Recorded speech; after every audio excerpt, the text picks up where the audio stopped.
اعوذ باللہ من الشیطان الرجیم، بسم اللہ الرحمن الرحیم۔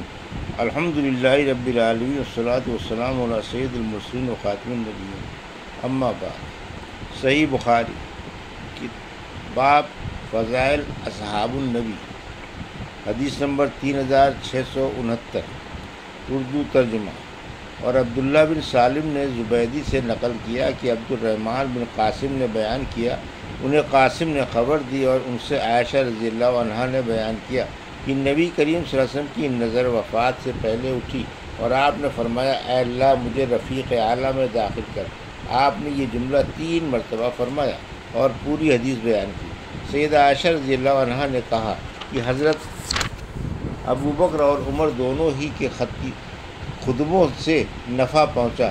حضرت عمر تعالیٰ نے لوگوں کو دھمکایا کیونکہ ان میں بعض منافقین بھی موجود تھے، اس لیے اللہ تعالیٰ نے اس طرح غلط افواہیں پھیلانے سے ان کو باز رکھا۔ حدیث نمبر 3670، اردو ترجمہ۔ اور بعد میں حضرت ابوبکر تعالیٰ نے جو حق اور ہدایت کی بات تھی وہ لوگوں کو سمجھا دی اور ان کو بتلا دیا جو ان پر لازم تھا، یعنی اسلام پر قائم رہنا، اور وہ یہ آیت تلاوت کرتے ہوئے باہر آئے کہ محمد صلی اللہ علیہ وسلم ایک رسول ہیں اور ان سے پہلے بھی رسول گزر چکے ہیں۔ حدیث نمبر 3671، اردو ترجمہ۔ ہم سے محمد بن کثیر نے بیان کیا، کہا ہم کو سفیان ثوری نے خبر دی، کہا ہم سے جامع بن ابی راشد نے بیان کیا، کہا ہم سے ابو یعلا نے بیان کیا، ان سے محمد بن حنفیہ نے بیان کیا کہ میں نے اپنے والد علی رضی اللہ عنہ سے پوچھا کہ رسول اللہ صلی اللہ علیہ وسلم کے بعد سب سے افضل صحابی کون ہیں؟ انہوں نے بتلایا کہ ابو بکر رضی اللہ عنہ۔ میں نے پوچھا پھر کون ہے؟ انہوں نے بتلایا کہ اس کے بعد عمر رضی اللہ عنہ۔ مجھے اس کا اندیشہ ہوا کہ اب پھر میں نے پوچھا کہ اس کے بعد تو کہہ دیں گے کہ عثمان رضی اللہ عنہ، اس لیے میں نے خود کہا کہ اس کے بعد آپ ہیں۔ یہ سن کر بولے کہ میں تو صرف عام مسلمان کی جماعت کا ایک شخص ہوں۔ حدیث نمبر 3672، اردو ترجمہ۔ ہم سے قریبہ بن سعید نے بیان کیا، ان سے مالک نے، ان سے عبد الرحمن بن قاسم نے بیان کیا، ان سے ان کے والد نے بیان کیا اور ان سے حضرت عائشہ رضی اللہ عنہا نے بیان کیا کہ ایک سفر میں ہم رسول اللہ صلی اللہ علیہ وسلم کے ساتھ چلے۔ جب ہم مقام بیدا یا مقام ذات الجیش پر پہنچے تو میرا ایک ہاتھ ٹوٹ کر گر گیا، اس لیے حضور اکرم صلی اللہ علیہ وسلم اس کی تلاش کے لیے وہاں ٹھہر گئے اور صحابہ بھی آپ کے ساتھ ٹھہرے، لیکن نہ اس جگہ پانی تھا اور نہ ان کے ساتھ پانی تھا۔ لوگ حضرت ابوبکر تعالیٰ کے پاس آ کر کہنے لگے کہ آپ ملاحظہ نہیں فرماتے؟ عائشہ رضی اللہ عنہا نے کیا کیا؟ حضور اکرم صلی اللہ علیہ وسلم کو یہیں روک لیا۔ اتنے صحابہ آپ کے ساتھ ہیں، نہ تو یہاں پانی ہے اور نہ لوگ اپنے ساتھ لیے پانی ہوئے ہیں۔ اس کے بعد حضرت ابوبکر تعالیٰ اندر آئے۔ رسول اللہ صلی اللہ علیہ وسلم اس وقت اپنا سر مبارک میری ران پر رکھے ہوئے سو رہے تھے۔ وہ کہنے لگے، تمہاری وجہ سے آنا صلی اللہ علیہ وسلم کو اور سب لوگوں کو رکنا پڑا ہے، اب نہ یہاں کہیں پانی ہے اور نہ لوگوں کے ساتھ پانی ہے۔ حضرت عائشہ رضی اللہ عنہا نے بیان کیا کہ حضرت ابوبکر تعالیٰ نے مجھ پر غصہ کیا اور جو کچھ اللہ کو منظور تھا انہوں نے کہا اور اپنے ہاتھ سے میری کوکھ میں کچوکے لگانے لگے۔ میں ضرور تڑپ اٹھتی مگر آنس صلی اللہ علیہ وسلم کا سر مبارک میری ران پر تھا۔ آنس صلی اللہ علیہ وسلم سوتے رہے۔ جب صبح ہوئی تو پانی نہیں تھا اور اسی موقع پر اللہ تعالیٰ نے تیمم کا حکم نازل فرمایا اور سب نے تیمم کیا۔ اس پر اسید بن حضیر رضی اللہ عنہ نے کہا کہ اے آل ابوبکر، یہ تمہاری کوئی پہلی برکت نہیں ہے؟ حضرت عائشہ رضی اللہ عنہا نے بیان کیا کہ پھر ہم نے جب اس اونٹ کو اٹھایا جس پر میں سوار تھی تو ہار اسی کے نیچے سے ملا۔ حدیث نمبر 3673، اردو ترجمہ۔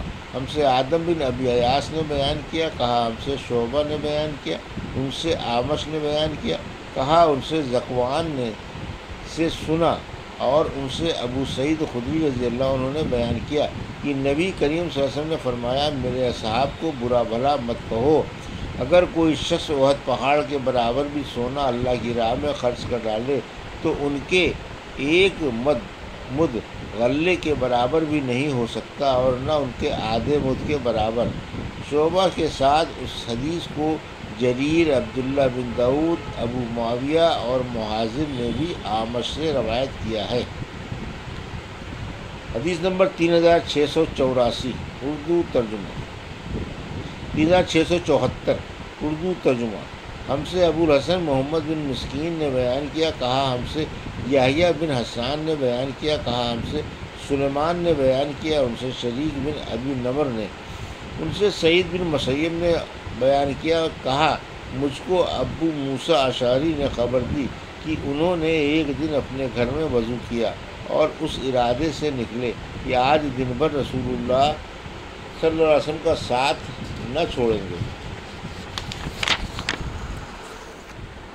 انہوں نے بیان کیا کہ پھر وہ مسجد نبوی میں حاضر ہوئے اور آپ صلی اللہ علیہ وسلم کے متعلق پوچھا تو وہاں موجود لوگوں نے بتلایا کہ حضور صلی اللہ علیہ وسلم تو تشریف لے جا چکے ہیں اور آپ اس طرف تشریف لے گئے ہیں، چنانچہ میں آپ کے متعلق پوچھتا ہوا آپ کے پیچھے پیچھے نکلا اور آخر میں نے دیکھا کہ آپ قبا کے قریب براریس میں داخل ہو رہے ہیں۔ میں دروازے پر بیٹھ گیا اور اس دروازے کھجور کی شاخوں سے بنا ہوا اور وہ دروازہ کھجور کی شاخوں سے بنا ہوا تھا۔ جب آپ قضائے حاجت کر چکے تو وضو بھی کر لیا تو میں آپ کے پاس گیا۔ میں نے دیکھا کہ آپ براریس اس باغ کے کنویں کی منڈیر پر بیٹھے ہوئے ہیں، اپنی پنڈلیاں آپ نے کھول رکھی ہیں اور کنویں میں پاؤں لٹکائے ہوئے ہیں۔ میں نے آپ کو سلام کیا اور پھر واپس آ کر باغ کے دروازے پر بیٹھ گیا۔ میں نے سوچا کہ آج رسول اللہ صلی اللہ علیہ وسلم کا دربان رہوں گا۔ پھر حضرت ابوبکر آئے اور دروازہ کھولنا چاہے تو میں نے پوچھا کہ کون صاحب ہیں؟ انہوں نے کہا ابوبکر۔ میں نے کہا تھوڑی دیر ٹھہر جائیے۔ پھر میں آن صلی اللہ علیہ وسلم کی خدمت میں حاضر ہوا اور عرض کیا کہ ابوبکر دروازے پر موجود ہیں اور اندر آنے کی اجازت آپ سے چاہتے ہیں۔ آن صلی اللہ علیہ وسلم نے فرمایا کہ انہیں اجازت دے دو اور جنت کی بشارت دی۔ میں دروازے پر آیا اور حضرت ابوبکر کی طرف سے کہا کہ اندر تشریف لے جائیے اور رسول کریم صلی اللہ علیہ وسلم نے آپ کو جنت کی بشارت دی ہے۔ حضرت ابوبکر کی طرف اندر داخل ہوئے اور اسی کنویں کی منڈیر پر آن صلی اللہ علیہ وسلم کی داہنی طرف بیٹھ گئے اور اپنے دونوں پاؤں کنویں میں لٹکا لیے جس طرح آن صلی اللہ علیہ وسلم نے لٹکائے ہوئے تھے اور اپنی پنڈلیوں کو بھی کھول لیا تھا۔ پھر میں واپس آ کر اپنی جگہ پر بیٹھ گیا۔ میں آتے وقت اپنے بھائی کو وضو کرتا ہوا چھوڑ آیا تھا، وہ میرے ساتھ آنے والے تھے۔ میں نے اپنے دل میں کہا کاش اللہ تعالیٰ فلاں کو خبر دے دیتا، ان کی مراد اپنے بھائی سے تھی، اور انہیں یہاں پہنچا دیتا۔ اتنے میں کسی صاحب نے دروازے پر دستک دی۔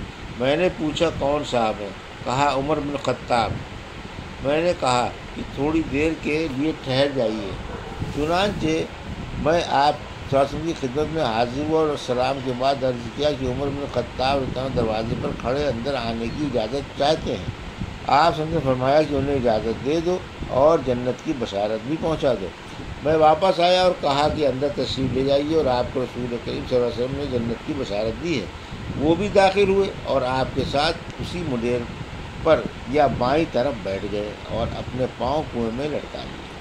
میں پھر دروازے پر آ کر بیٹھ گیا اور سوچتا رہا کہ کاش اللہ تعالیٰ فلاں یعنی آپ کے بھائی کے ساتھ خیر چاہتا اور انہیں یہاں پہنچا دیتا۔ اتنے میں ایک اور صاحب آئے اور دروازے پر دستک دی۔ میں نے پوچھا کون صاحب ہیں؟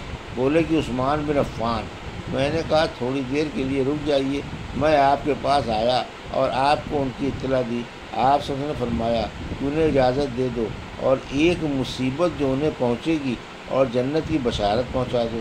میں دروازے پر آیا اور ان سے کہا کہ اندر تشریف لے جائیے، حضور صلی اللہ علیہ وسلم نے آپ کو جنت کی بشارت دی ہے، ایک مصیبت پر جو آپ کو پہنچے گی۔ وہ جب داخل ہوئے تو دیکھا چبوترے پر جگہ نہیں ہے، اس لیے وہ دوسری طرف آن صلی اللہ علیہ وسلم کے سامنے بیٹھ گئے۔ شریک نے بیان کیا کہ سعید بن مسیب نے کہا میں نے اس سے ان کی قبروں کی تعویل لی ہے کہ اسی طرح بنیں گی۔ یہ تھی صحیح بخاری فضائل اصحاب النبی کی حدیث نمبر 3669 سے 3674 کا اردو ترجمہ جو ابھی آپ نے سماعت فرمایا۔ اللہ سے دعا ہے کہ اللہ میں ان حدیثوں کی صحیح سمجھ عطا فرما اور ان پر عمل کرنے کی توفیق عطا فرما۔ آمین یا رب العالمین۔